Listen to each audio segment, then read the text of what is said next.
But ফোনটা কিন্তু হালকা নৌকার মতো শেপ দিছে।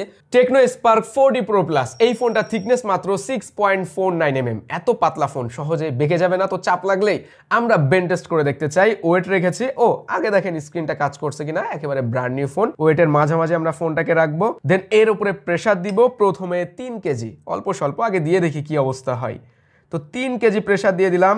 ওকে, না 3 কেজিতে মনে হচ্ছে না এই ফোনে তেমন কিছু হবে, তাহলে কি ওয়েট বাড়ানো যাক। চলেন আমরা আরো 2.5 কেজি ওয়েট বাড়াবো, দুই পাশে দিয়ে দিচ্ছি।